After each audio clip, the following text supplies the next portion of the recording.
Vamos a hablar de esto con alguien que tiene una experiencia directa, que ha escrito una columna muy interesante, con revelaciones muy interesantes. Es Albertina Peterberg. Buen día, Albertina, ¿cómo estás? Hola, buen día, ¿cómo están? Bien, Gracias por bien. llamarme. No, por favor, la verdad que me resultó interesante, impactante, por cierto, tu artículo, la experiencia con bajo el título Contingente de Médicos Cubanos en el mundo. Vos estuviste con una misión de Naciones Unidas en Timor Oriental. Yo estuve en Timor Oriental, que es un país del sudeste asiático, entre los años 2008 y 2012, y la experiencia que yo cuento en la nota es una experiencia de 5 años, ¿no? Ujú, En Timor. claro. Y allí conviviste con un grupo que había llegado desde Cuba, también como una misión humanitaria. En realidad, Timor era un país y sigue siendo uno de los países más pobres del mundo y tenía un solo hospital. Y en ese único hospital nacional, el Guido Baladares, había médicos cubanos. Timor no es un país donde se habla español, entonces hay muy poquita gente que habla español. Y lo que ocurrió es que un amigo mío fue una vez con su mujer que estaba embarazada al borde de la muerte, pobrecita, y los médicos cubanos la salvaron. Él era chileno, hablaba español, y a partir de ahí él creó una relación con algunos de los médicos cubanos. Cuando yo llego a Timor, esta chica, la esposa de mi amigo chileno, era colega mía, y Ujú. a través de ella lo conozco, y bueno, y frecuentando la casa de nuestros amigos es que empezamos a conocer a algunos de los médicos cubanos y las historias. Claro, y a partir de esas historias contanos un poco, ¿qué revelaban, qué reflejaban ellos? Imagínate que para mí también era el fin de la inocencia, ¿entendés?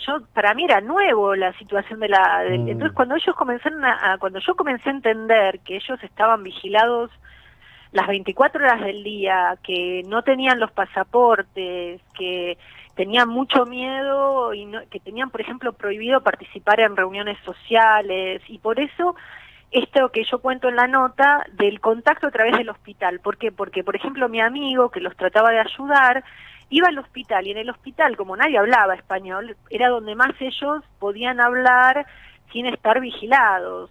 mm, Después algunos que eran un poquito más audaces lograban por ahí, qué sé yo, ir a alguna fiesta de cumpleaños infantil o alguna cosa así, y así era que yo me iba enterando en esas ocasiones muy contadas con los dedos de una mano, porque mientras ujú. tanto yo trabajaba, hacía otras cosas, yo no estaba ahí haciendo una nota sobre médicos cubanos ni mucho menos. Claro.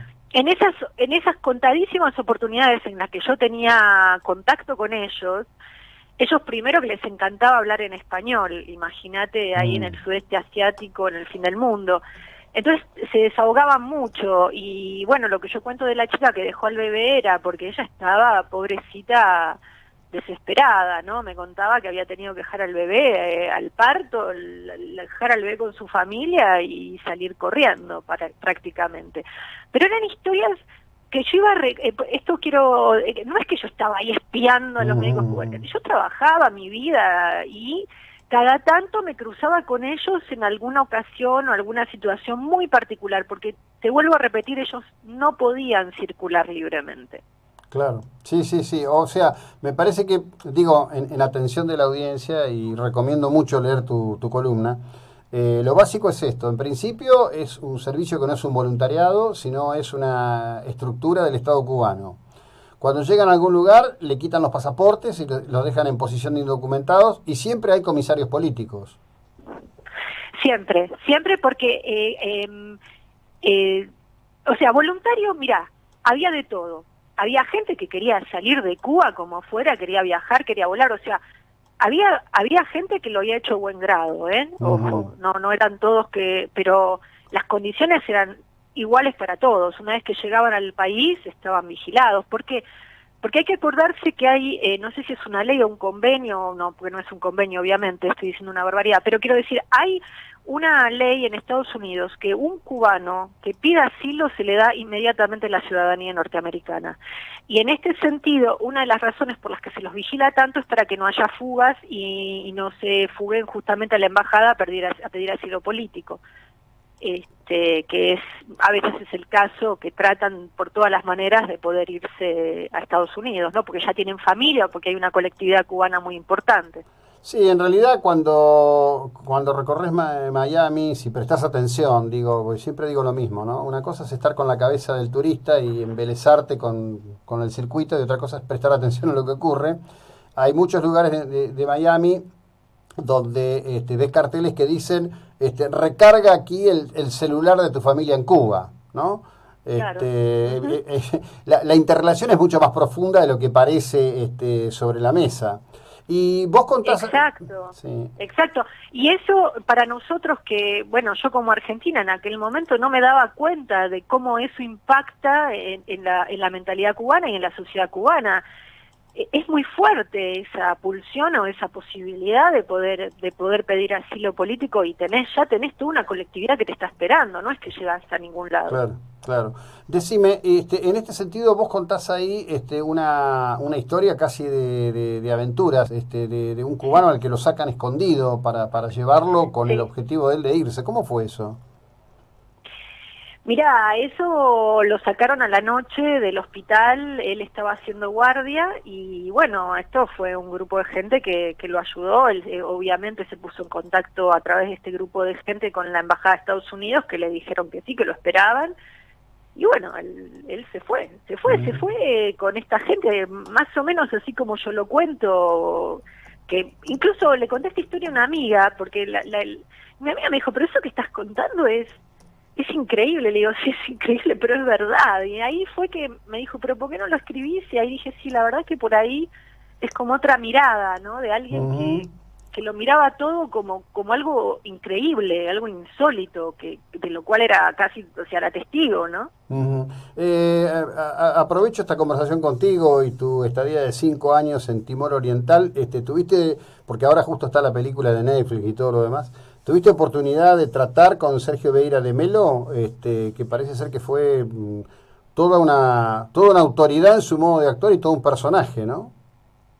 Era un gran personaje, era una gran leyenda en Naciones Unidas. Yo llegué en el 2008 a Timor, él ya no estaba, él estaba ya como Diez Arellí, como jefe de misión de Irak para Naciones Unidas. Claro.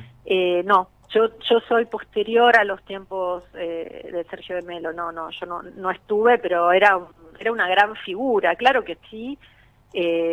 Estaba allá en Naciones Unidas cuando él falleció en aquel atentado terrible, y bueno, fue un momento de muchísimo dolor para todos, porque claro, en Naciones Unidas en alguna forma es como una familia, ¿no? Somos muchos, pero no tantos. Claro. Y él era alguien un gran referente dentro de Naciones Unidas. Sí, evidentemente por la forma en que está contada la historia, más allá de las discrepancias que puedan tener los que hacen lectura de calidad de cine, evidentemente fue una personalidad increíble. Albertina, te agradezco enormemente el tiempo que nos has dedicado. Mira, justo comencé a conversar contigo después de un llamado de la audiencia que está en general muy escaldada con esta posibilidad de que traigan los médicos cubanos al país, y conocer esta historia ilustra fuera del marco de lo que podría ser una discusión ideológica, desde lo concreto, ¿no? Exacto, yo por eso quise hablar y me expuse a hablar y me animé, por decir, ojo, esto no tiene nada que ver con derecha, izquierda, arriba, abajo, al centro, adentro, no, esto es realmente una violación a los derechos humanos, y uno no se debe hacer cómplice de esto. Podés traer médicos de Cuba, perfecto, pero que hagan los mismos procedimientos que cualquier otro médico, y que no vengan en el marco de una misión y ni una brigada, ningún brigadista, ningún comisario. Esa sería mi posición. No tengo nada en contra de los médicos cubanos, todo lo contrario, pero sí en contra de los mecanismos organizados. Eso sí me parece una violación y no hay que hacerse cómplice. ¿Vos estás en Francia ahora? Sí, estoy en Francia. ¿En qué lugar? En las afueras de París estoy. ¿Y cómo estás? Cerca de la Défense. ¿Cómo? Disculpa. ¿Cómo estás? Mira, bien, tuve el COVID ya hace un mes. Ah, mira. Sí, toda mi familia, todos tuvimos el COVID. Ajá. Así que si tenés ganas un día, cuando quieran les cuento. No, por supuesto, vamos a hacerlo la semana que viene, qué interesante. Todos tuvieron COVID y todos lo superaron. Sí, Qué mi afortunado. marido y mis 2 hijas. Qué afortunado. La más chiquita no sabemos, en realidad, te estoy mintiendo, no sabemos porque no le hicimos ninguno hizo los test, Ujú. pero sí tuvimos los síntomas. Ajá. Ajá. Y bueno, sí, pero ya lo pasamos, por suerte, y estamos tranquilos. Está es una sensación, está la cosa muy inquieta acá en Sí, sí. Francia, hay mucha inquietud, Bueno, vi que ahí en el Bailediu, no sé si lo pronuncio bien, siempre me resultó un término complicado. Otra vez hubo saqueos, incendios de automotores. Sí, Hay sí, algunos sí, lugares donde está bastante tremendo. feo ahí, ¿no? Sí. Está muy complicado y bueno, es comprensible también, ¿no? Pero está realmente difícil de varios puntos de vista, el económico, el político, el social y el de la salud.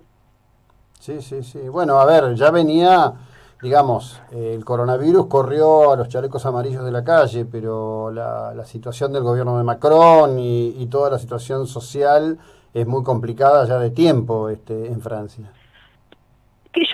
Mira, los chalecos amarillos como te puedo decir, había habido algunas señales del gobierno en función de mejoras y respuestas a pedidos.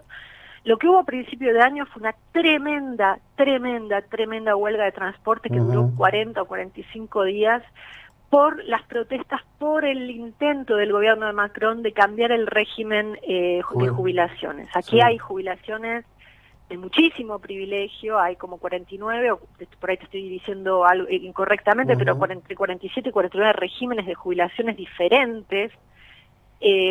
Hay gente que tiene, como los transportistas, jubilaciones de privilegio que comienzan las jubilaciones a los 55 años porque se consideran trabajo insalubre.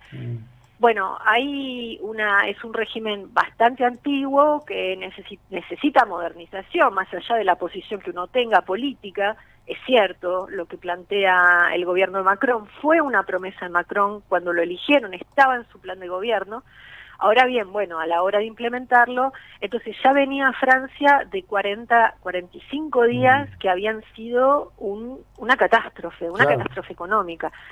Y a eso súmale los chalecos amarillos del año pasado y a eso súmale ahora el coronavirus, bueno, es un cóctel más que explosivo, ¿no? Sí, absolutamente. Bueno, quedamos comprometidos para hablar en unos días, justamente a propósito de todo esto. Me alegro que lo hayan pasado y que estén bien. Albertina, un cariño para vos y toda la familia, gracias. Muchísimas gracias y bueno, aquí estoy cuando quieran, feliz de escucharlos. Gracias, igualmente. Bueno, Albertina Peterbach, argentina, viviendo en Francia, pasó por el COVID-19, una experiencia directa al respecto del régimen al que están sometidos los grupos humanitarios cubanos que Axel Kicillof quiere traer a la provincia de Buenos Aires.